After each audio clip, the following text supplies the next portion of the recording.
నిన్నటి శ్లోకాన్ని చూడండి, 28వ శ్లోకం. ఏషాం త్వంతగతం పాపం జనానాం పుణ్యకర్మణాం తే ద్వంద్వమోహ నిర్ముక్తాః భజంతే మాం దృఢం వ్రతాః.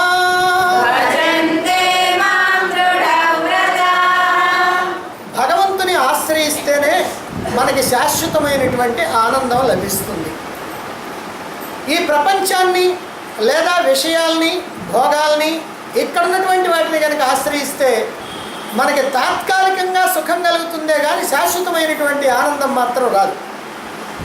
మరైతే భగవంతుడిని ఆశ్రయిస్తేనే శాశ్వతమైనటువంటి ఆనందం మనకు కలుగుతుందని తెలిసినప్పటికీ కూడా ఎందుకని మనం భగవంతుడిని ఆశ్రయించడం లేదు? భగవంతుడే నాకు దిక్కు, భగవంతుడే నాకు ఆశ్రయ స్థానం, నేను అందుకోవాల్సినటువంటి స్థానం భగవంతుడే అని దృఢంగా పట్టుదలగా ఎందుకని మనం అలా భావించటం లేదు? అందుకోసం ప్రయత్నం చేయటం లేదు. ఆయన తప్ప నాకు ఇంకేమీ అక్కర్లేదనేటువంటి తీవ్రమైనటువంటి పట్టుదల నిజంగా మనలో ఉన్నప్పుడే ఆ భగవంతుడిని మనం ఆశ్రయిస్తాం. అయితే ఎందుకు ఆశ్రయించడం లేదంటే ఈ లోకంలో ఉన్నటువంటి ద్వంద్వాల కారణంగా మనం భగవంతుడి వైపు తిరగలేకపోతూ ఉన్నాం. ద్వంద్వాలు అని అంటే సుఖ దుఃఖాలు, లాభ నష్టాలు, జయాపజయాలు, మానవమానాలు ఇలాంటివి అన్నారు. ఇవన్నీ ద్వంద్వాలు, రెండు ఉంటాయి కాబట్టి ద్వంద్వాలు అన్నారు. అయితే ఈ ద్వంద్వాల కారణంగా ఇప్పుడు సుఖ దుఃఖాలు ఉన్నాయనుకోండి, సుఖం కనుక మన ఎదురుగా కనపడితే దాన్ని మనం ఎట్లయినా సరే సుఖాన్ని మనం పొందాలనుకుంటాం. దుఃఖం కనుకుంటే దాన్ని పొందకుండా తప్పించుకోవాలనుకుంటాం. కాబట్టి సుఖాలైతే రావాలని, దుఃఖాలైతే పోవాలని ఈ ప్రయత్నం చేస్తూ దీనికోసం మనం నిరంతరము కూడా ఆలోచనలు చేస్తూ కర్మలు చేస్తూ ఇందులోనే మునిగిపోవటం వల్ల భగవంతుడి గురించి ఆలోచించేటువంటి తీరిక, ఓపిక మనకు లేకుండా పోయింది. అందుకనే భగవంతుడి వైపు తిరగటం అనేటువంటిది లేకుండా ఉన్నది. భగవంతుడి వైపు తిరగాలి అని అంటే మనసు ప్రశాంతంగా ఉండాలి. కానీ ప్రపంచం మీదకి వెళ్ళినటువంటి మనసు ప్రశాంతంగా ఉంటుందా? ఉండదు. ఎందుకని అంటే ఇంకా సుఖాలు కావాలి, ఇంకా సుఖాలు కావాలి, ఇంకా భోగాలను పెంచాలి, ఇంకా ఆనందం కావాలి, ఇంకా ఆనందం కావాలని ఆ విషయాల వైపు పరిగెడతాం. ఈ కష్టాలు, దుఃఖాలు, బాధలు, భయాలు, ఈ నష్టాలు ఇవన్నీ కూడా మనకి తొలగిపోవాలని వీటి కోసం మనం ప్రయత్నం చేస్తూ ఉంటాం. అలా వాటి కోసం ప్రయత్నం చేసి, ఇలా వీటి కోసం ప్రయత్నం చేసి నిరంతరము మనసు ఇందులో ఇరికిస్తే ఈ మనసుకి ప్రశాంతత ఎక్కడ ఉంటుంది? మరి ప్రశాంతత కనుక లేకపోతే భగవంతుడి వైపుకి ఎట్లా తిరుగుతావు? భగవంతుడు అంటే ఏమిటో ఎప్పుడు తెలుసుకుంటావు? ఎలా తెలుసుకుంటావు? కనుక ఇవన్నీ కుదిరేటువంటి పనులు కాదు.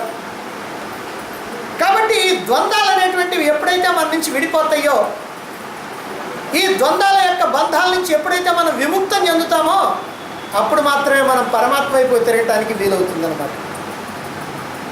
అయితే మరి ఈ ద్వంద్వ మోహాల్ని తొలగించుకోవటం ఎట్లా, ఎలా వీటి నుంచి మనం విడుదల పొందుతాం అని అంటే వీటికి కారణం ఏమిటో కనుక మనకి తెలిస్తే వాటి నుంచి విడుదల పొందడం కూడా ఎట్లానో తెలుస్తుంది.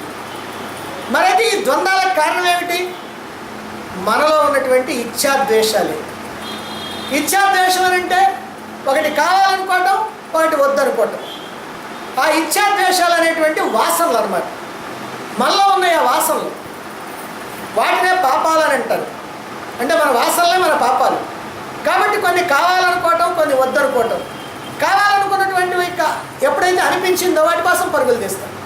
వద్దని ఎప్పుడైతే అనుకున్నామో వాటిని తప్పించుకోవడం కోసం, వాటిని రాకుండా చేసుకోవడం కోసం ప్రయత్నం చేస్తాం.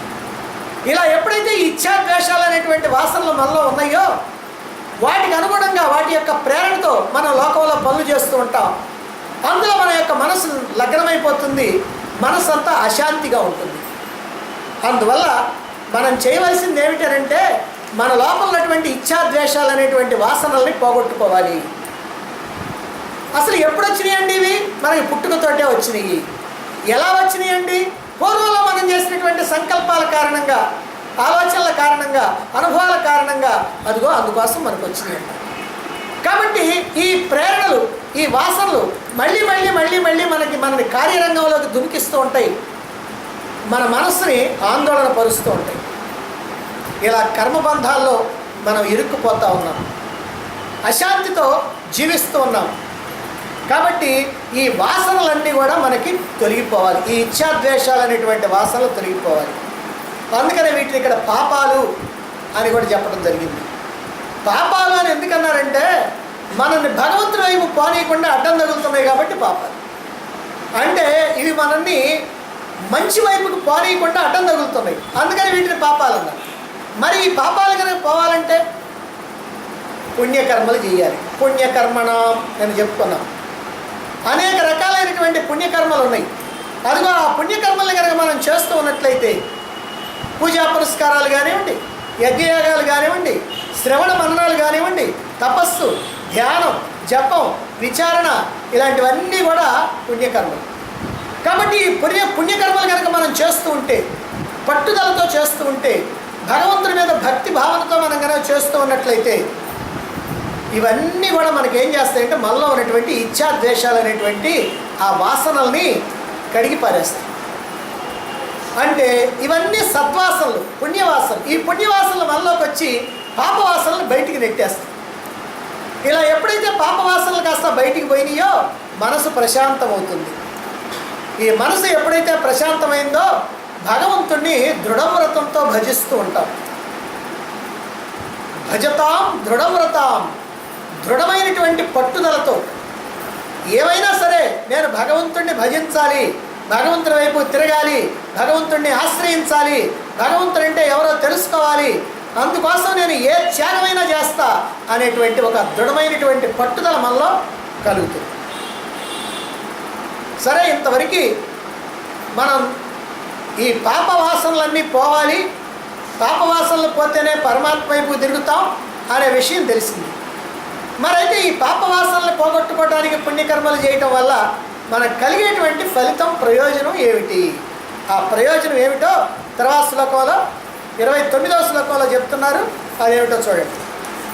జరా మరణ మోక్షాయ మామాశ్రిత్య యతంతి యే తే బ్రహ్మ తద్విదుః కృష్ణం అధ్యాత్మం కర్మ చాఖిలం. ఎవరైతే జరామరణ మోక్షాయ, ఈ జరామరణాల నుంచి విడుదల పొందడానికి ప్రయత్నం చేస్తారు. ఈ జరామరణాల నుంచి విడుదల పొందాలని. జర అంటే ముసలితనం, మరణ అంటే చావు.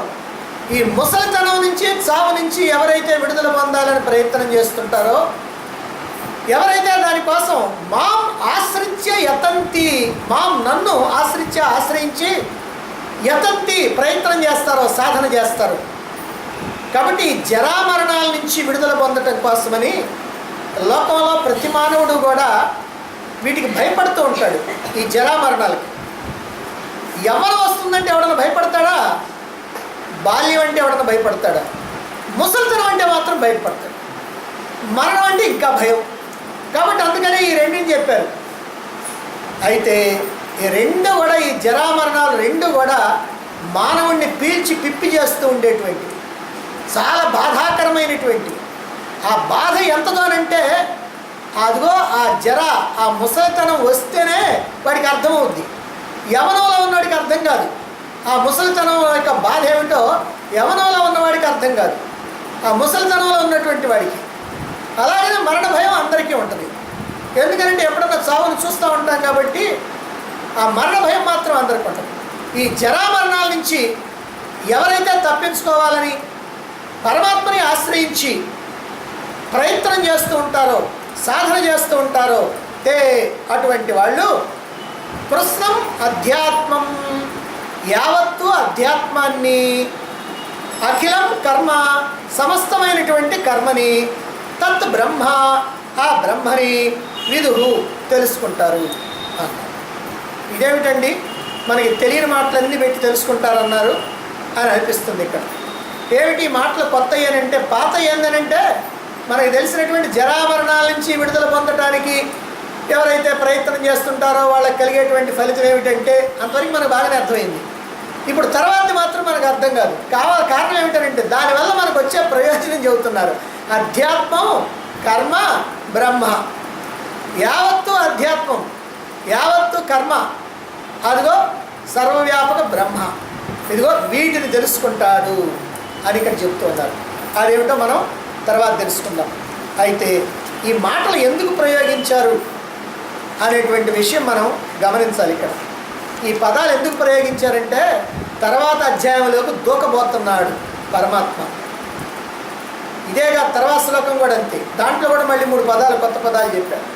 ఈ 3 పదాలు, ఆ 3 పదాలు దేనికనంటే తర్వాత అధ్యాయానికి పునాది వేస్తున్నారు.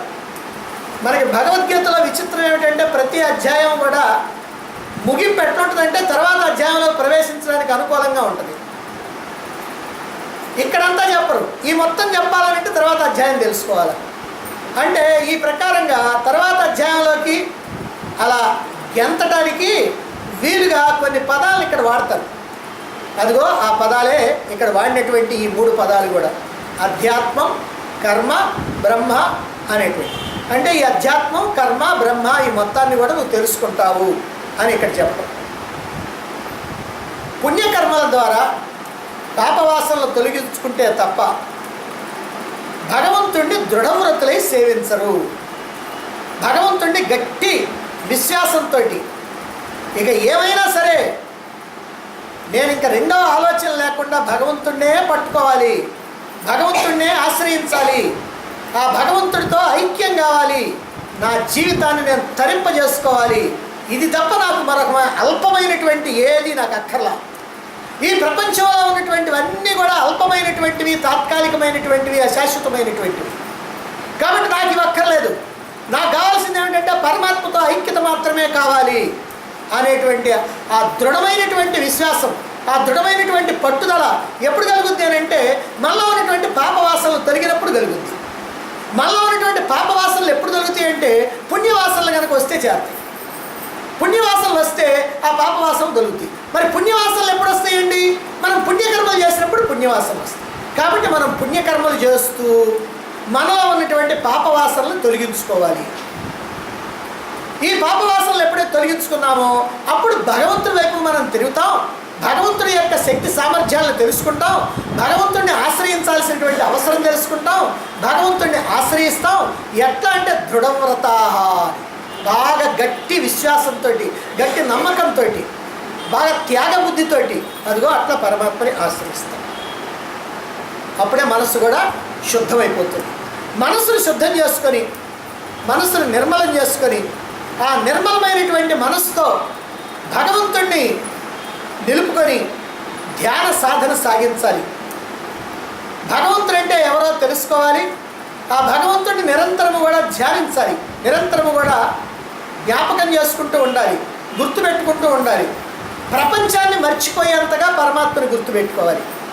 ప్రపంచం గుర్తుంటే మళ్ళీ పరమాత్మ మర్చిపోదు. అందుకని ప్రపంచాన్ని మర్చిపోయేంతగా పరమాత్మను మనం గుర్తుపెట్టుకోవాలి. అలా గుర్తుపెట్టుకొని నిరంతరము ధ్యాన సాధన సాగిస్తూ, ఆ సాధన సాగిస్తూ కనుక ఉన్నట్లయితే మనకి ఈ సంసార దుఃఖాల నుంచి విముక్తి. సంసార దుఃఖాలు అని అంటే అర్థం ఏమిటంటే మన కుటుంబంలో వచ్చే దుఃఖాలని కాదు, జనన మరణ రూప సంసార దుఃఖాలు. అంటే పుట్టడం సావటం అనేటువంటి పెద్ద దుఃఖం అన్నమాట ఇది. అసలు అది లేకపోతే ఏ దుఃఖం ఉండదు. అందుకని ఆ దుఃఖం నుంచి మనం విముక్తం అవుతాం.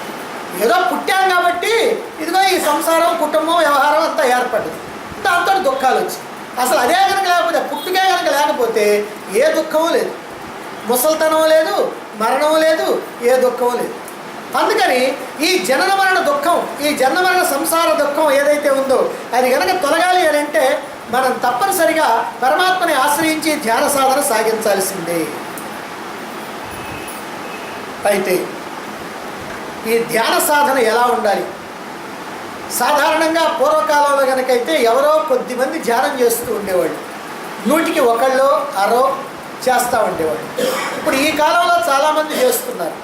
అయితే ఈ ధ్యానం చాలా ఎక్కువ మంది చేయటానికి కారణం ఏమిటంటే ధ్యానం వల్ల మీకు బాగా ఆరోగ్యం కలుగుద్దని, ధ్యానం వల్ల ప్రతిరోజు మీరు చేసేటువంటి పనుల్లో బాగా మంచి ఉత్సాహం కలుగుద్దని, అట్లాగే ధ్యానం చేస్తున్నటువంటి వాడు చాలా గొప్పవాడని అందరూ అనుకుంటారని, ఇలా రకరకాలైనటువంటి భావాలతోటి ఇదిగో ఈ ధ్యానులు తయారవుతూ ఉన్నారు లోకంలో.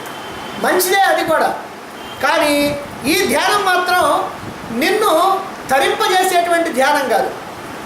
నీకు ఆరోగ్యాన్ని కొంత ఇవ్వచ్చు, మనసుకి ప్రశాంతత కొంతసేపు ఇవ్వచ్చు, మరి ఏ రకమైన ప్రయోజనమైన లౌకికమైనటువంటి ప్రయోజనమైన నీకు కలగవచ్చు, నువ్వు చేసేటువంటి పనుల్లో ఉత్సాహం కలగవచ్చు, నిన్నందరూ చూసి ఆయన గొప్ప ధ్యానండి, మీరు ధ్యానులండి అని అనొచ్చు, ఏమైనా చేయొచ్చు. కానీ దీన్ని మాత్రం తరింపజేసుకోవడానికి ఉపయోగపడేటువంటిది కాదని మనం గుర్తుపెట్టుకోవాలి.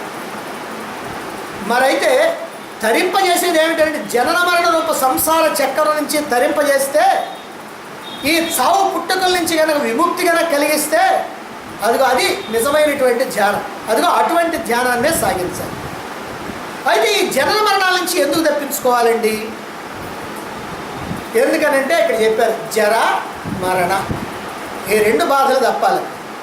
ఈ రెండు కూడా మానవుడికి బాధ. జర అంటే ఏమిటి? ముసలితనం, వృద్ధాప్యం.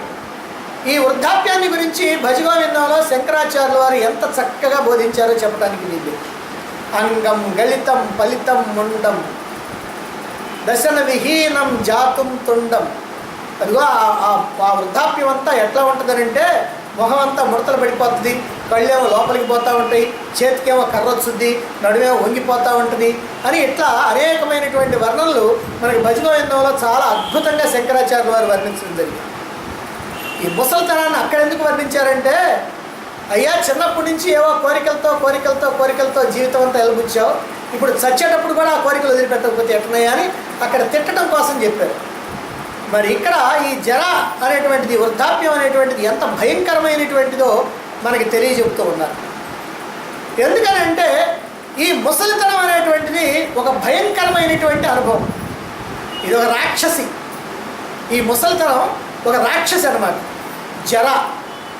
అందుకనే మహాభారతంలో మనకు ఒక ఆయన ఉన్నాడు, జరాసంధుడు. ఏమిటయ్యా జరాసంధుడు అంటే, ఆయన రెండు ముక్కలుగా పుట్టాడు. ఇద్దరు భార్యలకి రెండు ముక్కలుగా పుట్టాడు. రెండు ముక్కలుగా పుడితే వాళ్ళు ఏం చేశారంటే, అంటే ఒక ముక్కలోనే ఒక కన్ను ఉంటుంది, ముక్కులో సగం ఉంటుంది, నోట్లో సగం ఉంటుంది, ఒక చెయ్యి ఉంటుంది, ఒక కాలు ఉంటుంది, సగం పొట్ట ఉంటుంది. మళ్ళీ అంటే రెండో ముక్కు కూడా అంతే. ఇక లాభం లేదని ఇస్త్రీ అవతల పారేస్తే ఆ ఇంటి బయట దెబ్బ మీద పడ్డదండి, ఆ రెండు ముక్కలు పడ్డాయి. అప్పుడు జర అనేటువంటి రాక్షసు వచ్చి ఆ రెంటిని కలిపింది. ఆ రెంటిని కలిపితే జర చేత సంధింపబడిన వాడు కాబట్టి జరాసంధుడు అయ్యాడు. చివరికి వాడిని చంపాలంటే కూడా భీముడు ఏం చేయాల్సి వచ్చింది, రెండు ముక్కలుగా చేసి అటువంటి ఇటువంటి వేయాల్సి వచ్చింది, మళ్ళీ కలవకం. అంటే ఈ జర అనేటువంటిది ఏమిటనంటే రాక్షసి. ఇక్కడ కూడా అంతే.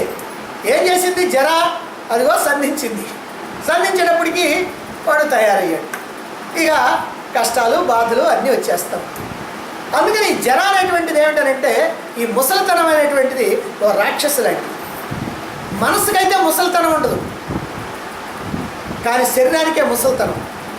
90 ఏళ్ళోడు కూడా ఏదన్నా కనుక స్వీట్ కనపడితే నాలుగు చప్పరిస్తాడు, ఏదైనా ఇష్టమైన వస్తువు కనుక కనపడితే కళ్ళప్పగించి చూస్తూ ఉంటాడు, ఇట్లా ఏమైనా చేస్తూ ఉంటాడు. అంటే మనసుకు మాత్రం పర్వాలా, కానీ శరీరం ఉండే ఇది సహకరించదు. 90 ఏళ్ళు వచ్చిన తర్వాత కూడా చిన్నప్పుడు ఏదో డ్యాన్స్ చేయాలి అనుకుంది అనుకోండి ఒక అమ్మాయి. 90 ఏళ్ళు వచ్చిన తర్వాత నేను కూడా ఇప్పుడు డ్యాన్స్ చేయాలి అనుకుంటుంది. ఆ కళ్ళలో డ్యాన్స్ చేస్తూనే ఉంటుంది. ఎందుకంటే మనసు అదిగో అలా ఎగురుద్ది. కానీ లేచి కాస్త ఒకరు ఆ మంచం మీద నుంచి లేచి ఒకరు డ్యాన్స్ చేయమనంటే ఒకరు కాలు కనుక కదిలించిందంటే ఆ కాలన్న పట్టుకుంటుంది, కీలన్న పట్టుకుంటుంది. కాబట్టి కుదరదు. అందుకని మనసుకైతే మాత్రం వృద్ధాప్యం లేదు, కానీ దేహానికి మాత్రం వృద్ధాప్యం ఉంది. మనసు ఏవో భోగాలను కోరుకుంటుంది, కానీ శరీరం సహకరిస్తుంది. ఆ భోగాలు అనుభవించడానికి శరీరం సహకరిస్తుంది. మరి ఏదో తినాలనుకుంటాడు వృద్ధాప్యంలో, కానీ తినాలనుకుంటే పళ్ళుడిపోయి ఉంటాయి, తినడానికి కుదరదు, వాటిని కాస్త నవలలేదు. మరి తిరగాలనుకుంటాడు, కాళ్ళ నొప్పులు కీళ్ళ నొప్పులు, ఎక్కడికైనా పోవాలనుకున్నా పరిగెత్తాలనుకున్నా ఏం చేయాలనుకున్నా అది కుదరదు. సరే బాగా సంపాదించాలనుకున్నాడు, ఒంట్లో ఓపిక అయిపోయింది, జ్ఞాపక శక్తి పోయింది, మరి ఇంకేం సంపాదిస్తాడు? మాట్లాడుతుంటేనే వణుకు వస్తూ ఉంది, అందుకని అది కుదరదు. సరే పని ఏదైనా పని చేయాలి అని అనుకుంటాడు, సరే పని చేయాలనుకుంటే ఓపిక ఉండదు, కాబట్టి అది కుదరదు. పైగా ఇవన్నీ కాదు, ఒక దయనీయమైనటువంటి పరిస్థితి వృద్ధాప్యం. ఏమిటంటే తన కనుసన్నల్లో పెరిగినటువంటి పిల్లలు తాను ఎట్లా చెబితే అట్లా, వాళ్ళ కనుక ఏదైనా డబ్బు కావాలంటే, ఏదైనా వస్తువు కావాలంటే, నాన్న నాకు అది కొనిపెట్టవా అని అడిగితే, ఉండండి 2 రోజులకు కొనిపెడతాను అని దర్జాగా చెప్పినటువంటి వాడు, వాళ్ళు నోరు మూసుకొని పడున్నటువంటి వాడు. కానీ ఇప్పుడు కాస్త ముసలితనం వచ్చి ఈయన కనుక మంచంలో పడితే, ఇప్పుడు వాళ్ళు కాస్త పెద్దవాళ్ళు అయ్యారు కదా, అప్పుడు పరిస్థితి ఎట్టుంటుంది? ఒరే నాన్న తినాలని ఉందిరా అంటే, ఆహా తినాలనుందా, చాలే నీకు ఒక ముద్దే వస్తున్నారు కదా, పడిండు అద్దిరి పడిండు, తినాలంట అన్నీ కావాలి ఈయనకి. అవన్నీ వాళ్ళు తెచ్చుకొని తింటానే ఉంటాడు. కానీ ఈయన పెట్టాలంటే మాత్రం కుదరదు, ఎందుకంటే వృద్ధాప్యం. ఈయన ఏం పనికిరాడు, ఏదో సంపాదించాడు, ఇచ్చిన వారికి ఇచ్చాడు, ఇక ఈయన పోతా తీసుకెళ్లేది లేదు, ఏదో ముద్ద పడేయాలి కాబట్టి అది ముద్ద పడేస్తాం, ఇక అది కూడా పడేయకపోతే మాత్రం బజారుకి నెట్టేసేయండి. కాబట్టి ఈ రకమైనటువంటి పరిస్థితి ఒక దయనీయమైనటువంటి పరిస్థితి. అరే నేను ఎంత చెబితే అంత, నా మాటకి తిరుగు లేకుండా ఉంది, ఇవాళ వాళ్ళ చేత అనిపించుకోవాల్సి వస్తుంది, అలా పడుండు మూలపడుండు అని అంటున్నారే అని ఆ లోపల మనస్సులో ఎంత బాధ, ఎంత ఏ రకమైనటువంటి శరీరం లోపల ఉన్నటువంటి ఆ అవయవాలన్నింటినీ కూడా పిండేస్తూ ఉంటుంది అనమాట. అంతటి దయనీయమైనటువంటి స్థితి. కాబట్టి తను కనసన్నల్లో వెలిగినటువంటి వాళ్ళు, తనకు భయపడినటువంటి వాళ్ళు ఇప్పుడు తను భయపెడతా ఉన్నారు. తను కోరుకున్నటువంటి పదార్థం తినాలన్నప్పటికీ కూడా ఇతరుల మీద ఆధారపడాల్సినటువంటి పరిస్థితి అన్నమాట. ఏదైనా తినాలి అని అనుకుంటే వాళ్ళ కోరిక నెరవేరుద్దని నమ్మకం లేదు. అదే యవ్వనంలో ఉన్నప్పుడైతే ఆయనే తీసుకొస్తాడు, ఇంకా కావాలంటే పిల్లలకు కూడా పెడతాడు, పైన పిల్లలకి ఏది ఇష్టమో ఆలోచిస్తాడు, ఇవన్నీ చేస్తుంటారు ఎవరైనా సరే వాళ్ళ పిల్లలకి ఏదో పెట్టాలని. కానీ అదే పెద్ద అయితే మాత్రం ఆ పిల్లలు మాత్రం అడిగినా సరే ఈయనకి తెచ్చిపెట్టాలనేటువంటి ఆలోచన మాత్రం ఉండదు. కాబట్టి ఇవన్నీ కాక ఇంతకుముందు ఎంతో గౌరవం ఉంది ఆయనకి, నాన్నగారు అని పిలిచేవాడు, ఇప్పుడు నాన్న పోయింది, పడవా అట అని అంటే. కాబట్టి ఈ రకమైనటువంటి పరిస్థితి ఈ వృద్ధాప్యంలో వస్తుంది. అనేకమైనటువంటి అవమానాలు జరుగుతూ ఉంటాయి. ఇక దీనితో పాటుగా ఇంకేమిటంటే బయట నుంచి వచ్చేవి కాకుండా లోపల నుంచి వచ్చేవి అనేక రకాలైనటువంటి వ్యాధులు ఈ ముసలితనంలో పీడిస్తూ ఉంటాయి. ఇది ఒక బాధాకరమైనటువంటి విషయం. బాగా వయసులో ఉన్నప్పుడు తట్టుకునేటువంటి శక్తి ఉంటుంది, ఎన్ని జబ్బులు వచ్చినా ఎన్ని రకాలైనటువంటి వ్యాధులు వచ్చినా వాటిని తట్టుకునేటువంటి శక్తి ఉంటుంది. బాగు చేయించుకోవడానికి పరిగెత్తాడు, హాస్పిటల్కి పరిగెత్తాడు, ఏదో ఒకటి చేస్తాడు. కానీ వృద్ధాప్యం వచ్చినప్పటికి ఏమిటంటే ఆ వ్యాధిని కూడా తట్టుకునేటువంటి, ఆ బాధను తట్టుకునేటువంటి స్థితి కూడా అతనికి ఉండదు. ఆ బాధను తట్టుకోవడమే కాకుండా అనేకమైనటువంటి వ్యాధులు ఇప్పటిదాకా ఆయన యవ్వనంలో ఉన్నాడు కాబట్టి, మంచి పట్టులో ఉన్నాడు కాబట్టి ఆ వ్యాధులు వద్దామా లోపల దాక్కొని ఉంటాయి. అవి కాస్త ఈయన ఎప్పుడైతే ఈయనకు ఓపిక పోయిందో అప్పుడు మొత్తం విజృంభిస్తాయి అన్నమాట, ఒక్కసారి వచ్చేసి పట్టేస్తాం. అందుకనే వృద్ధాప్యంలో చూడండి అన్ని రకాలు 4 రకాలు 5 రకాలు 6 రకాల జబ్బులు ఉంటా ఉంటాయి. ఇంకా కొంతమందికి అయితే 10-12 రకాలు కూడా ఉంటాయి. కాబట్టి ఈ ప్రకారంగా వ్యాధులు కూడా పీడిస్తూ ఉంటాయి అన్నమాట. మరి ఇదంతా యుక్త వయస్సులో ఉన్నప్పుడు, యవ్వనంలో ఉన్నప్పుడు మరి ఇవన్నీ కూడా ఉండవు. అంతేకాదు ఈ యవ్వనంలో ఉన్నప్పుడు చేసినటువంటి పనులు ఏవైతే ఉన్నాయో అప్పుడు సంతోషంతో చేసినటువంటి వాటికి ఇప్పుడు ఏడుస్తూ అనుభవించాల్సినటువంటి పరిస్థితి కూడా వస్తుంది. సంతోషంలో ఆ యవ్వనంలో ఉన్నప్పుడు ఏమిటంటే వాడికి ఏం తెలియదు, ఏమీ తెలియక ఎలా అయినా సరే ఈ దేహాన్ని ఉపయోగిస్తాడు, ఎలా అయినా సరే మనసును ఉపయోగిస్తాడు, ఎలా అయినా సరే ప్రవర్తిస్తాడు. కానీ సంతోషంగా అప్పుడు చేసినటువంటి పనులకి ఏడుస్తూ ఇప్పుడు అనుభవించాల్సినటువంటి పరిస్థితులు వస్తూ ఉంటాయి అన్నమాట. కాబట్టి ఈ వృద్ధాప్యం అనేటువంటిది ఒక శిక్ష. అవసాన దశలో 125 సంవత్సరాలు జీవించినటువంటి శ్రీకృష్ణుడు, మహాభారత యుద్ధం తర్వాత 37 సంవత్సరాలు జీవించినటువంటి శ్రీకృష్ణుడు ఆ యాదవ కులం అంతా నాశనమైపోతున్నటువంటి సందర్భంలో ఒక చోట ఒక వనంలో చెట్టు కింద అలా పడుకున్నాడు, కాలు మీద కాలు వేసుకొని ఆ కాలు కాస్త ఊపుతా అట్లా పడుకున్నాడు. అప్పుడంటే జరుడు అనేటువంటి ఓ బోయవాడు వచ్చి బాణం వేశాడు, ఆ బాణం వచ్చి కాలికి తగిలింది. సరే దాంతో ఆయన ప్రాణాలు వదిలిపెట్టాడు. ఏమి జరుడు, జర అంటే ముసలితనం అనమాట. అంటే అక్కడైతే జరుడు అనే పేరు పెట్టారు, కానీ వ్యవహారం ఏమిటంటే ఇదిగో ఇది. కాబట్టి ముసలితనం వచ్చిందని అంటే ఈ జరుడు అనేటువంటి వాడు బాణం వేస్తాడు, ప్రాణం కాస్త పోతుంది. కాబట్టి ముసలితనం అనేటువంటిది ఇలా అన్ని రకాలుగా కూడా మన కష్టాలకి కారణమైనటువంటిది, పరమ భయంకరమైనటువంటిది. అందుకే చాలామంది ఏమంటారు తెలిసిన ముసలితనంలో, ఏదండి ఇలా తింటూ తిరుగుతూ పోతే హాయిగా ఉంటుందండి, మంచాన పడకుండా వాళ్ళ చేత వీళ్ళ చేత చీచి అని అనిపించుకోకుండా పోతే అదే చాలు, ఓ భగవంతుడా అని. ఇప్పుడు మళ్ళీ భగవంతుడు గుర్తుకొస్తాడు బాగా. ఏమిటంటే ఆ ముసలితనం వృద్ధాప్యం యొక్క బాధను భరించలేక అదిగో ఆ ప్రకారం. కాబట్టి దీన్ని తప్పించుకోవాలని చెప్పి అందరికీ కూడా అనిపిస్తుంది. నిజంగా ఈ భయం అనేటువంటిది వృద్ధాప్యం వచ్చినటువంటి వాళ్ళకి మాత్రమే తెలుస్తుంది. లేదా వృద్ధాప్యం ఇక వస్తుంది పర్వాలేదు, వచ్చేస్తూ ఉంది అని ఏదో 60 ఏళ్ళు 65 ఏళ్ళు 70 ఏళ్ళు కనుక వచ్చేస్తే ఇక అప్పుడు వాళ్ళకి ఆ బాధ తెలుస్తుంది. అంతకుముందు మాత్రం పెద్దగా తెలియదు. కాబట్టి ఈ జర అనేటువంటి దాన్ని వదిలించుకోవాలి. దీంతోపాటు ఇంకోటి ఉంది, మరణ. జర మరణ మోక్షాయ అన్నారు కదా. కాబట్టి మరణం అనేటువంటి దాన్ని కూడా, మరి ఇదేమిటి మరణ బాధ? ఈ మరణం ఎంత బాధాకరమో ఎవరికీ కూడా అనుభవం లేదు. ఎందుకంటే ఎవరన్నా ఏమంటే మరణం ఎట్లా ఉంటుందంటే నాకు తెలుసండి అన్నాడు అనుకో, అంటే ఏమైనా ఎప్పుడు నువ్వు మరణించావా అని అడుగుతాడు. లేదు, మరి లేకపోతే నీకు ఎట్లా తెలుసు? ఏదైనా అనుభవం ఏమిటి? ఏమంటే సీటు బాగుంది అన్నావు, నువ్వు తిన్నావా అని అడుగుతాడు. తిన్నానండి, తినబట్టి నాకు తెలిసిందని అంటాడు. మరి అయితే మరణ బాధ ఎట్లా తెలిసింది నీకు? ఎప్పుడైనా మరణిస్తేనే తెలియటానికి? మరణించదా? ఎవడైనా మరణించేది ఒకసారి, 2 సార్లు 3 సార్లు 4 సార్లు మరణించరు కదా. అందుకని ఈ మరణ బాధ అనేటువంటిది ఎవరికి కూడా అనుభవం లేదు. కానీ అనుభవం లేకపోయినా మరణం అనగానే మాత్రం బాధ. మరణం అంటే భయం, అందరికీ భయం. ఎందుకని వస్తుంది ఈ భయం అని అంటే మన వాళ్ళందరికీ దూరం అయిపోతాం కదా అని ఒక భయం.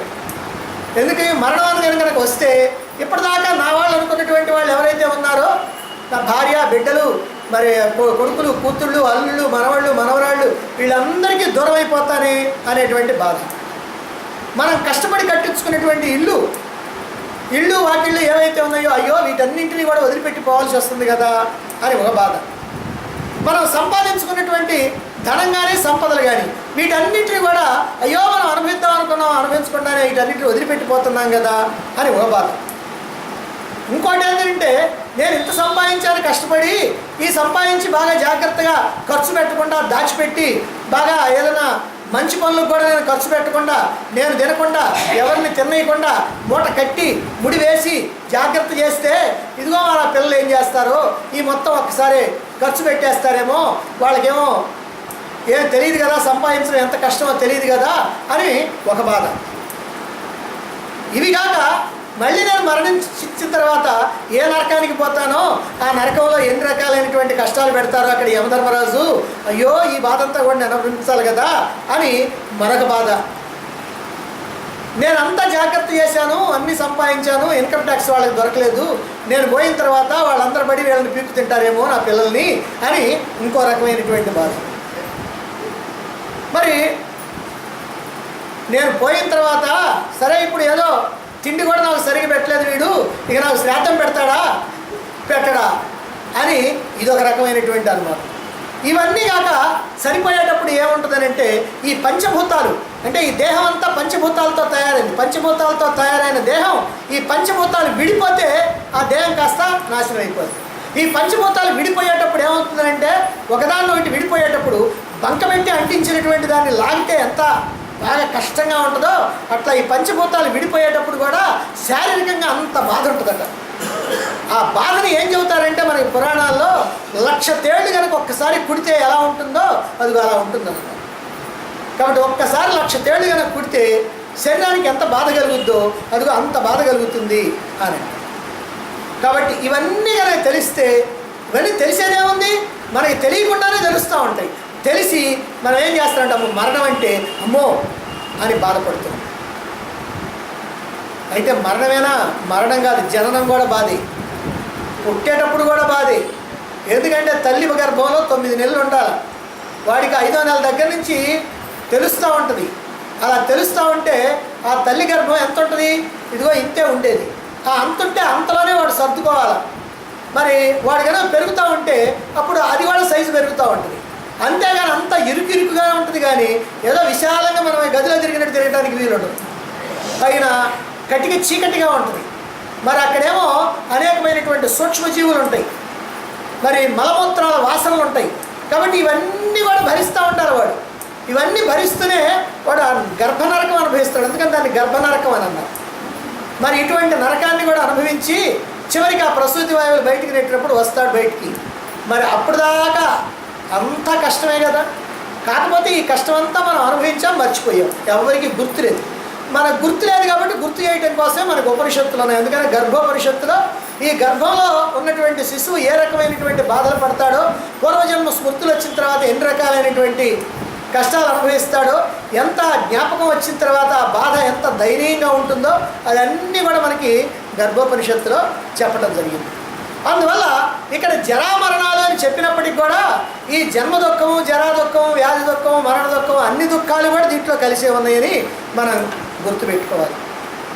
కాబట్టి చితి మంటల కన్నా చింతల మంటలు గొప్ప అన్నారు.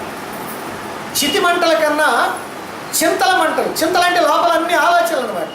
ఎందుకంటే వృద్ధాప్యం వచ్చినప్పుడు ఏం పని చేయలేడు కదా. పని చేయలేనప్పుడు ఏం చేస్తాడు? మనసులో పడుకొని ఆలోచనలు చేస్తూ ఉంటాడు.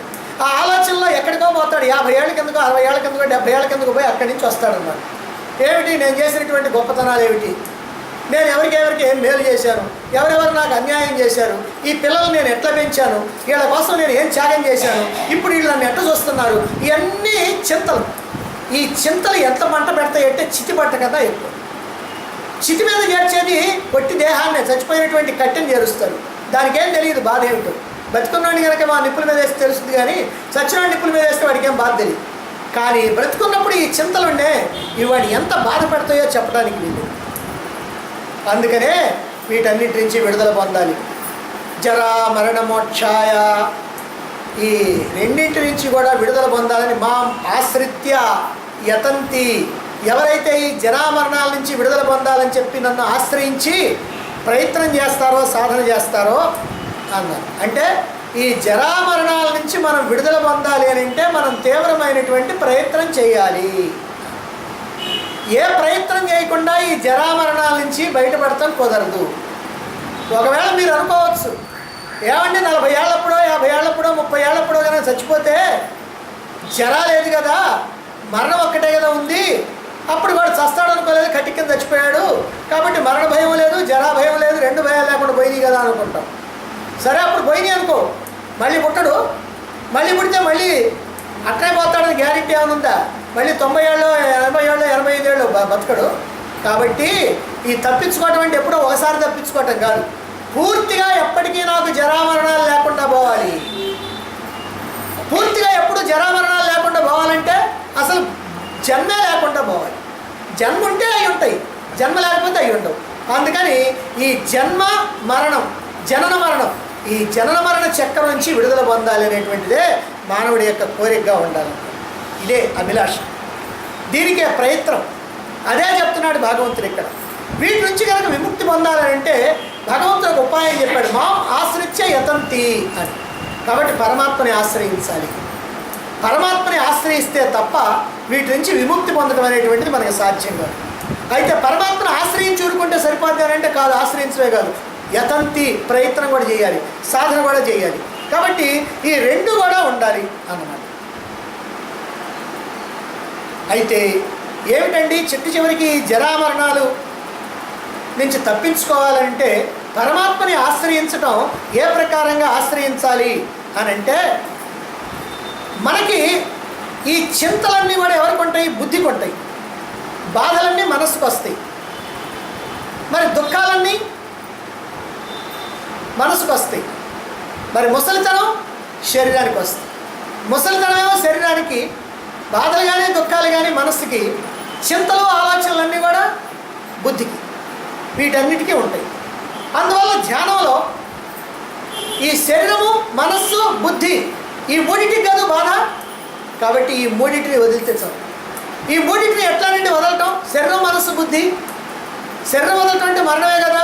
కాదు, మరణం కాదు. ఈ వదలటం అది కాదు, మన యొక్క భావనలో వదలాలి. ఎలా వదలాలి? అదిగో ధ్యానం. ధ్యానంలో ఎవరైతే నేను శరీరాన్ని, మనస్సుని, బుద్ధిని కాదు, వీటికి వేరైనటువంటి ఈ శరీర మనోబుద్ధులకి శక్తినిస్తూ కేవలంగా ఉండే సూక్ష్మాతి సూక్ష్మ చైతన్యాన్ని ఆత్మను అనేటువంటి భావాన్ని ఈ ధ్యానంలో మనం చేస్తూ ఉండాలి. అయితే ధ్యానంలో ఇలా చేయాలనంటే జ్ఞానం కావాలి మనకి. ఏది? నా స్వరూపం ఏమిటో నాకు జ్ఞానం కావాలి. ఆ జ్ఞానం ఎవరు చెబుతారు? అదిగో భగవద్గీతలో ఉంది, ఉపనిషత్తుల్లో ఉంది. ఆ ఉపనిషత్తుల్లో భగవద్గీతలో ఉన్నదాన్ని మనం సరాసరి తెలుసుకోగలగాలి. మనకి తెలియకపోతే తెలిసినటువంటి వాళ్ళ ద్వారా వినాలి. దాన్నే శ్రవణం అన్నారు. కాబట్టి శ్రవణం చేసి మనం మళ్ళీ మళ్ళీ గుర్తు తెచ్చుకొని దాన్ని స్థిరం చేసుకొని ఆ భావన మనం ధ్యానంలో చేయాలి. నేను దేహేంద్రియ మనోబుద్ధులు నేను కాదు, నేను దేహం కాదు, ఇంద్రియాలు కాదు, మనస్సు కాదు, బుద్ధి కాదు. వీటన్నిటికీ వేరుగా, వీటన్నిటికీ లోపల సూక్ష్మాతి సూక్ష్మంగా ఉండి, వీటికి ఏమాత్రం అంటకుండా ఉండి, చైతన్య మాత్రంగా ఉండి, వీటికి శక్తినిస్తూ ఉండే కేవల చైతన్యాన్ని, కేవల ఆత్మను అనేటువంటి భావన ఈ ధ్యానంలో మనం వృద్ధి చేసుకోవాలి. ఇట్లా కనుక నేను శరీరాన్ని కాదు, మనస్సుని కాదు, బుద్ధిని కాదు, నేను ఆత్మని అనేటువంటి భావన ఎప్పుడైతే వచ్చిందో, ఎప్పుడైతే తాను ఆత్మను అని తెలుసుకున్నాడో, ఆ ఆత్మగా ఉండటానికి శ్రవణ మన్న నిధిధ్యాసనలు చేస్తూ విచారణ చేస్తూ ఆ ఆత్మతో తాదాత్మ్యం చెంది ఆత్మే అయిపోయాడో, ఇప్పుడు ఆత్మకి వృద్ధాప్యం లేదు, బాధలు లేవు, చింతలు లేవు, ఏమీ ఉండవు. ఎవరికి? శరీరానికి, మనస్సుకి, బుద్ధికి. మరి ఇప్పుడు నువ్వు శరీరమా? నువ్వు శరీరం అయితే నీకు వృద్ధాప్యం, నువ్వు శరీరం కాదు, నీకు లేదు వృద్ధాప్యం. మరి నీకు బాధలు ఉన్నాయా? లేవు. ఎందుకని? మనస్సు ఉంటే బాధలు, నీకు మనస్సు కాదు నువ్వు, కాబట్టి నీకు బాధలు లేవు. మరి చింతలు ఉన్నాయా? చింతలు బుద్ధికి, కాబట్టి నువ్వు బుద్ధివి కాదు, నువ్వు ఆత్మవి, కాబట్టి చింతలు నీకు లేవు. కాబట్టి ఏమీ లేకుండా కేవలంగా ఉన్నటువంటి ఆత్మస్వరూపాన్ని అనేటువంటి భావన మనకుంటే ఇదిగో ఈ జరామరణాల నుంచి విముక్తి. అంటే ఒక్క మాటలో చెప్పాలంటే జరామరణాల నుంచి విముక్తి ఎప్పుడంటే నీవెవరో తెలుసుకొని నీవుగా ఉండటానికి ప్రయత్నించి సాధన ద్వారా నీవు అనుభవపూర్వకంగా ఆత్మగా పరమాత్మగా నిలిచిపోతే ఇక ఏ జరామరణాలు నీకు లేవు, వీటి నుంచి విడుదల. కాబట్టి జరామరణాల నుంచి విముక్తి కలగాలంటే తీవ్రమైనటువంటి ప్రయత్నం చేయాలి. ఇప్పుడు చెప్పినటువంటి ప్రయత్నం సామాన్యమైంది కాదు, చాలా గొప్ప ప్రయత్నం చేయాలి. ఎందుకంటే భగవంతుడు అంటే ఏమిటి తెలుసుకోవాలి, నేనంటే ఏమిటి తెలుసుకోవాలి, నేను ఎవరో తెలుసుకోవాలి. ఇప్పుడు నువ్వు అనుకున్నటువంటి భ్రమ ఏదైతే ఉందో ఆ భ్రమ పోవాలి, ఆ భ్రమ పోయి సత్యం ఏదో తెలియాలి, ఆ సత్యంలో నువ్వు నిలవాలి. అంటే దీనికి చాలా యతంతి ప్రయత్నం చేయాలి. కాబట్టి భగవంతుడిని ఆశ్రయించాలి, ప్రయత్నం చేయాలి. ఈ రెండిట్లో ఏదో ఒకటి చేస్తే సరిపోదు. భగవంతుడిని ఆశ్రయించి ప్రయత్నం చేయాలి. భగవంతుడి ఆశ్రయం లేకుండా ప్రయత్నం చేస్తే ప్రయోజనం లేదు, భగవంతుడిని ఆశ్రయించి ప్రయత్నం చేయకపోయినా ప్రయోజనం లేదు. కాబట్టి రెండు కూడా చేయవలసిందే అనేటువంటి విషయం ఇక్కడ తెలుస్తుంది. అయితే ఏ విషయంలోనైనా ప్రయత్నం లేకపోతే ప్రగతి లేదు. లౌకికమైనటువంటి విషయంలో కూడా అంతే. మనం ఏదైనా ప్రయత్నం చేస్తేనే మనకి ప్రగతి ఉంది, కానీ ఏ ప్రయత్నం చేయకుండా కూర్చుంటే ఎక్కడ వేసినటువంటి గొంగళి అక్కడే ఉంటుంది. కాబట్టి భవిష్యత్తులో తలుచుకొని భయపడితే అడుగు ముందుకు పడదు, ఎక్కడ వేసిన గొంగళి అక్కడే. కాబట్టి అలా భయపడకుండా నీ ప్రయత్నం ఏదో నువ్వు సాగించాలి. మనం ఒక అమాయకుడంట, ఓ పల్లెటూరి పెద్ద మనిషి, ఓ పల్లెటూరు వాడు ఒక ఊరు నుంచి మరో ఊరు పోవాలి. అలా ఊరు పోవాలంటే సాయంత్రం 6 గంటలప్పుడు బయలుదేరాడు, 5:30, 6 బయలుదేరాడు. సరే చీకటి పడుతుంది అక్కడికి పోయేటప్పటికి. కాబట్టి ఏదైనా లాంతర్ ఉంటే బాగుంటుందని ఆ భార్య చెప్పి ఓ లాంతర్ ఇచ్చి వెలిగించి ఇచ్చింది. సరే ఆయన లాంతర్ ఇప్పుడు వెలిగించినందుకు నేను వెలిగించుకుంటానన్నాడు. సరే అగ్గిపెట్టా లాంతరు ఇచ్చి పంపించింది. ఆయన ఒక 2 మైళ్ళ దూరం పోయాడు, ఓ మైలున్నర 2 మైళ్ళ దూరమో పోయాడు. ఏది లాంతరు వెలిగించుకుంటాను, కాస్త వెలుతురు కనపడతామని. తర్వాత కన్ను పడుచుకున్నా కానటువంటి చీకటి. పూర్వకాలంలో కరెంట్లు లేవు కదా, అందుకని ఏమీ కనపడతల్లా. కనపడకపోతే అప్పుడు ఏం చేశా అంటే ఇది గుర్తొచ్చింది భార్య చెప్పిన మాట, లాంతరు వెలిగించుకున్నాడు. అందుకని అగ్గిపెట్టితోటి లాంతరు వెలిగించేసుకున్నాడు. సరే లాంతరు వెలిగించుకున్న తర్వాత ఇక హాయిగా ప్రయాణం అయిపోవచ్చు కదా అని అనుకొని ఆ లాంతరు పట్టుకున్నాడు. ఆ లాంతరు పట్టుకుంటే ఏమైందంటే 10 అడుగుల దూరం మాత్రమే ఆయనకి వెలుగు కనపడుతుంది, కానీ ఇక తర్వాత అంతా చీకటి. అమ్మో మరి ఎట్లా, నా దగ్గర లాంతరు ఉంది కానీ 10 అడుగుల దూరమే కదా నాకు కనపడుతుంది, మిగిలిందంతా కనపడదు, నేను ఇంకా 4 మైళ్ళు పోవాలి లోపల, కాబట్టి ఎట్లా కుదురుద్ది నాకు అని అనుకొని సరే ఇంటికి పోయి రేపు పోదామని అనుకొని వెనక్కి తిరిగి చూస్తే చూసినా 10 అడుగులే కనపడతాము. మళ్ళీ ఆ తర్వాత చీకటి. కాబట్టి మా ఇంటికి పోవడానికి వీలు లేదు, ఇటు ముందుకు పోవడానికి వీలు లేదు, నాకెట్లా, ఏమిటి గతి, అయ్యో నేను ఈ మధ్యలో ఇరుక్కుపోయానే, ఈ లాంతర్ ఏమో 10 అడుగులే చూపిస్తుంది, ఎటు చూపించినా అని చెప్పి సరే పాపం ఆమె అక్కడ కూలబడి ఏడుస్తూ ఉన్నాడు. అలా ఏడుస్తూ ఉంటే ఎప్పటికో ఆ దారిని ఒక ఆయన ఎవరో వస్తున్నాడు. వచ్చి ఏడ్చేవాడిని చూసి ఏమయ్యా ఎందుకు నువ్వు ఏడుస్తున్నావు అని అన్నాడు. లాంధ్ర కూడా వెలిగించుకొని కూర్చొని ఉన్నాడు. ఎందుకు ఏడుస్తున్నావు అంటే, ఏమండి ఇట్లా మా ఊరు నుంచి నేను వచ్చాను, 2 మైళ్ళ దూరం వచ్చాను, ఇంకో 4 మైళ్ళ దూరం పోతే నేను పోవాల్సినటువంటి ఊరు వస్తుంది, కానీ చేతిలో ఉన్న లాంధ్ర ఏమో 10 అడుగులే చూపిస్తూ ఉంది, మరి ఆ తర్వాత నాకు ఎట్లండి, లేదు ఇంటికి పోదాం అనుకుంటేనేమో ఇటుపక్క 10 అడుగులు చూపిస్తుంది, 2 మైళ్ళు పోవాలి నేను, అందుకని నేను ఏడుస్తున్నానండి, ఏం చేయాలి నాకు అర్థం కావట్లేదు అని అన్నాడు.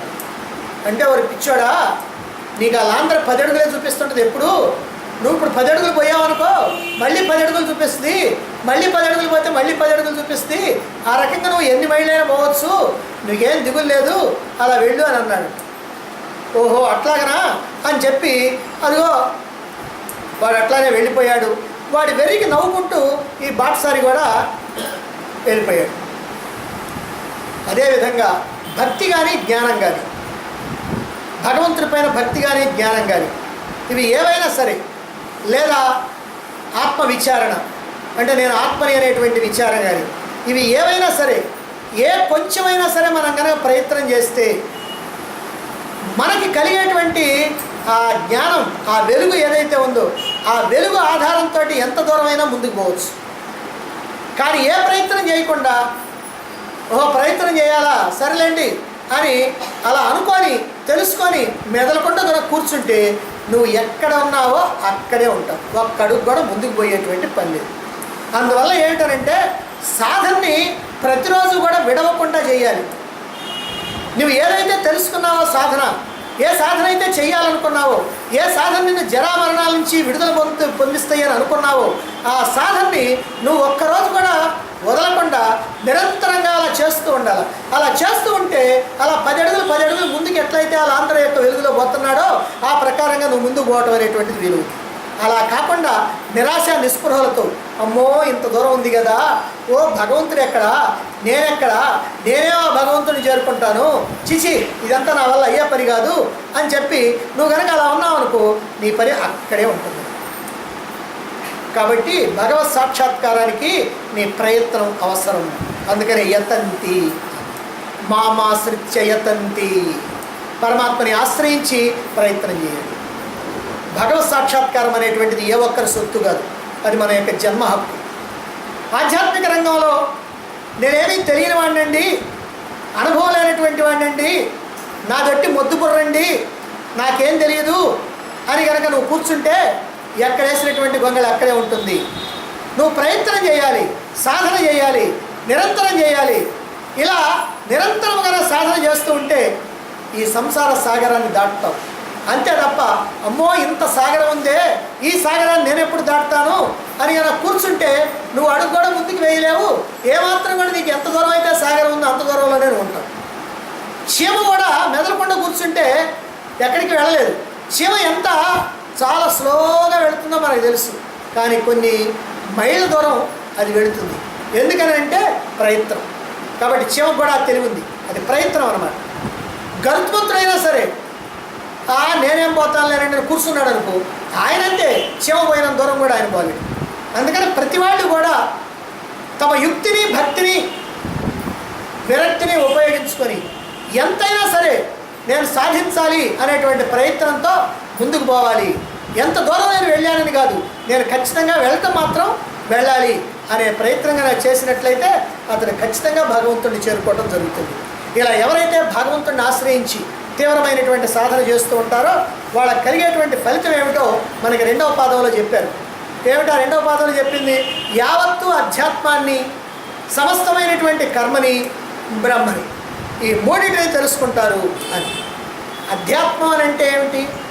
అది ఆత్మ అని. అది ఆత్మ, అధ్యాత్మ అంటే శరీర మనోబుద్ధులతో ఉన్నటువంటి తాదాత్మ్యాన్ని విడిచిపెట్టి ఆత్మతో కనుక మనం తాదాత్మ్యం పెట్టుకుంటే ఆ ఆత్మతో తాదాత్మ్యం పెట్టుకున్నటువంటి యోగి ఆ యోగారూఢ సమయంలో సమస్త ప్రాణికోటిలో అంతర్యామిగా ఉన్నటువంటి పరమాత్మను దర్శిస్తాడు. అంటే శరీర మనోబుద్ధులతో తాదాత్మ్యం విడిచిపెట్టి నేను ఆత్మని అని తెలుసుకున్నటువంటి వాడు అందరూ ఆత్మస్వరూపులే అని తెలుసుకుంటాడు, అన్ని ఆత్మేనని తెలుసుకుంటాడు, అన్నింటిలో అందరిలో ఆత్మనే చూస్తాడు. ఇది అది ఆత్మ అని అంటే ఇట్లా అందరిలో ఉన్నటువంటి ఆత్మని చూడటమే అధ్యాత్మం అన్నమాట. ఇక యావత్తు కర్మని తెలుసుకుంటాడు అన్నారు. అంటే తాను ఆచరించాల్సినటువంటి కర్మ ఏదైతే ఉందో ఆ కర్మ అంతా కూడా ఏమిటనంటే ఆ పరబ్రహ్మాన్ని పరమాత్మని అందుకోవటానికి చేయాల్సిన కర్మ. అలా అందుకోవడానికి ప్రయత్నం చేసిన తర్వాత తాను చేసినటువంటి కర్మను కూడా బ్రహ్మముగానే భావిస్తాడు. అంటే అంతటా అన్నింటినీ పరబ్రహ్మంగానే చూస్తాడు. అప్పటిదాకా ఉన్నటువంటి భేద దృష్టి ఏదైతే ఉందో అది కాస్త పోతుంది. పరబ్రహ్మాన్ని పరమాత్మని నేను అని తెలుసుకునేంతవరకు నీకు నాకు వాళ్ళకి వీళ్ళకి దీనికి దానికి అన్నిటికీ తేడాలు ఉంటాయి, భేద దృష్టి. అలా తెలుసుకున్న తర్వాత నేను పరమాత్మని తెలుసుకున్న తర్వాత అందరూ పరమాత్మని తెలుసుకున్న తర్వాత ఇక భేద దృష్టి ఎక్కడుంది? బాహ్యంగా చూసినప్పుడే భేద దృష్టి. ఆత్మదృష్టిలో చూస్తే అంతా ఒక్కటే, అంతా ఆత్మే. కాబట్టి అంతా ఒక్కటే ఏకత్వానుభూతి కలుగుతుంది అన్నమాట. ఇది యావత్తు కర్మని తెలుసుకోవటం అనేది. ఇక మూడవది బ్రహ్మని. అంటే ఆత్మే పరమాత్మ కనుక ఆత్మను కనుక తెలుసుకుంటే బ్రహ్మభావన కలుగుతుంది, నేను బ్రహ్మాన్ని అనేటువంటి భావన కలుగుతుంది. అలాగనే సమస్తమైనటువంటి కర్మలు కూడా బ్రహ్మమే అనేటువంటి ఆలోచన వస్తుంది. ఉన్నదంతా బ్రహ్మమే, ఆ బ్రహ్మము శాశ్వతమైనటువంటి వాడు. అన్ని కర్మలు నశించి అన్ని మోహాలు నశించి ఉన్నదంతా ఒక్కటే, ఆ ఒక్కటి బ్రహ్మమే అని తెలుసుకుంటాడు. అప్పుడు అతడికి దేహదృష్టి కానీ మనోదృష్టి కానీ ఉండదు, కేవలం ఆత్మదృష్టి బ్రహ్మదృష్టి మాత్రమే ఉంటుంది. అదిగో అలా పరమాత్మ దర్శనం అనేటువంటిది ఈ యావత్తు బ్రహ్మని తెలుసుకోవటం అనేది. ఒక గురువు గారు ఓ శిష్యుడు, వాళ్ళిద్దరే ఉన్నారు. ఒక గురువు శిష్యుడు మాత్రమే ఉన్నారు. సరే, ఆ శిష్యుడు గురువు గారికి బాగా చక్కగా సేవ చేసుకుంటూ ఉన్నాడు, పాదసేవ చేస్తూ ఉన్నాడు. ఆ పాదసేవ చేస్తూ ఉంటే కొంతకాలానికి అక్కడికి మరొక శిష్యుడు కూడా చేరాడు. ఆ శిష్యుడు కూడా చేరి ఆ శిష్యుడు ఏం చేశాడంటే, నేను కూడా గురువు గారికి సేవ చేసుకోవాలి, అంతేగాని నువ్వు ఒక్కడివే చేసుకుంటేట నాకెట్లా పుణ్యం వస్తుందని చెప్పి నేను చేయాలని వచ్చాడు పోటీకి. సరే, అప్పుడు ఏం చేశారంటే, అరే నేను కాళ్ళు ఒత్తున్నాను కదా, నువ్వు ఒక కాలు నేను ఒక కాలు, చెరొక కాలు తీసుకున్నాడు. అలా వచ్చేటప్పుడు పొరపాటు అంటే ఆ కాలు వచ్చి దీనికి తగిలింది. తగిలేటప్పటికి నా కాలుకి నీ కాలేసి కొడతావా అని చెప్పి ఆ కాలుని ఇస్త్రీ కొట్టాడు. సరే, కొద్దిసేపు అయిపోయిన తర్వాత వాడేమన్నాడు, నా కాలుని నువ్వు కొడతావా అని చెప్పి అక్కడ ఉన్న కమండలను తీసుకొని ఆ కాలు మీద కొట్టాడు. పట్ట వాడేం చేశాడు, అక్కడ ఉన్నట్టు యోగదండం తీసుకొని ఈ కాలు మీద కొట్టాడు. పచ్చడి అయిపోతున్నాయి ఈ కాళ్ళు. ఒరే ఏంటన్నా గురువు లేచాడు. లేచినప్పటికి చూడండి నా కాలు మీద కొడుతున్నాడండి వాడు, నా కాలు మీద కొడుతున్నాడు. మరి మీ దుప్పలాగా నీ కాలు మీద నా కాలు మీద నాకు కొడుతుంది. మీరిద్దరు కలిసి మీరు కొట్టేది నా కాళ్ళని, ఇది నా కాలు అనుకుంటారు, మీ కాదు అని చెప్పి వాళ్ళిద్దరిని, అయ్యా మీరు సేవ చేయకపోతే మీరు అక్కడ కూర్చోండి, నేను హాయిగా ఎట్లయితే ఉంటాను అని పంపించాను. ఎట్లయితే అక్కడ నా కాలు, ఏ కాలును కొట్టినా అది గురువుగారి కాలే కాబట్టి ఇలాగనే ఏ జీవినైనా సరే ఏ ప్రాణినైనా సరే అన్నింటినీ కూడా పరమాత్మగా చూచేటువంటి దృష్టి ఏదైతే ఉందో ఆ దృష్టి వస్తుంది. అదిగో ఆ దృష్టి వచ్చింది అని అంటే అతని జరామరణాల నుంచి విముక్తి కలిగినట్టు. కాబట్టి ఆ జరామరణాల నుంచి విముక్తి కలగడానికి అలా సర్వత్రా ఉన్నటువంటి పరమాత్మ దర్శనం కావాలి, సర్వత్రా ఉన్నది పరమాత్మ అనేటువంటి భావన కావాలి. ఎవరిని చూసినా పరమాత్మ అనే భావన రావాలి. ఎవరికి ఏదన్నా అన్యాయం చేసినా పరమాత్మకు అన్యాయం చేస్తున్నట్టుగా భావించాలి. ఎవరిని మోసం చేస్తున్నా తనను తానే మోసం చేసుకుంటున్నట్టుగా భావించాలి. ఎందుకంటే ఉన్నదంతా ఒక్కటే పరమాత్మ కనుక. ఆ విధంగా నిరంతరము కూడా ఆ పరమాత్మ భావన ఎప్పుడో కాసేపు ఆలోచించినప్పుడు కాకుండా నిత్యము నిరంతరము తాను పరమాత్మని, ఉన్నదంతా పరమాత్మే, అంతా బ్రహ్మమే అనేటువంటి భావనలో ఎవరైతే ఉంటారో అటువంటి వాడికి జరామరణాల నుంచి విడుదల పొందుతుంది. జరామరణ మోక్షాయ, మోక్షం అంటే విడుదల పొందుతుంది. కాబట్టి ఇక్కడ మోక్షమే నిజంగా ఏంది, సమస్తమైనటువంటి కర్మబంధనాల నుంచి కూడా విడుదల. ఈ ప్రకారంగా సర్వాన్ని తెలుసుకుంటాడు అని చెప్పి మరి మరణ సమయంలో పరమాత్మను తలుచుకుంటే పరమాత్మే అవుతారు. మరి ఎవరు మరణ సమయంలో పరమాత్మను తలుచుకోగలుగుతారు, ఆ పరమాత్మ సాన్నిధ్యాన్ని ఎవరు పొందగలుగుతారు అనేటువంటి శ్లోకాన్ని చివరిగా చెబుతూ ఈ అధ్యాయాన్ని ముగించబోతున్నాడు. ఆ శ్లోకాన్ని మనం రేపు చెప్పుకుందాం.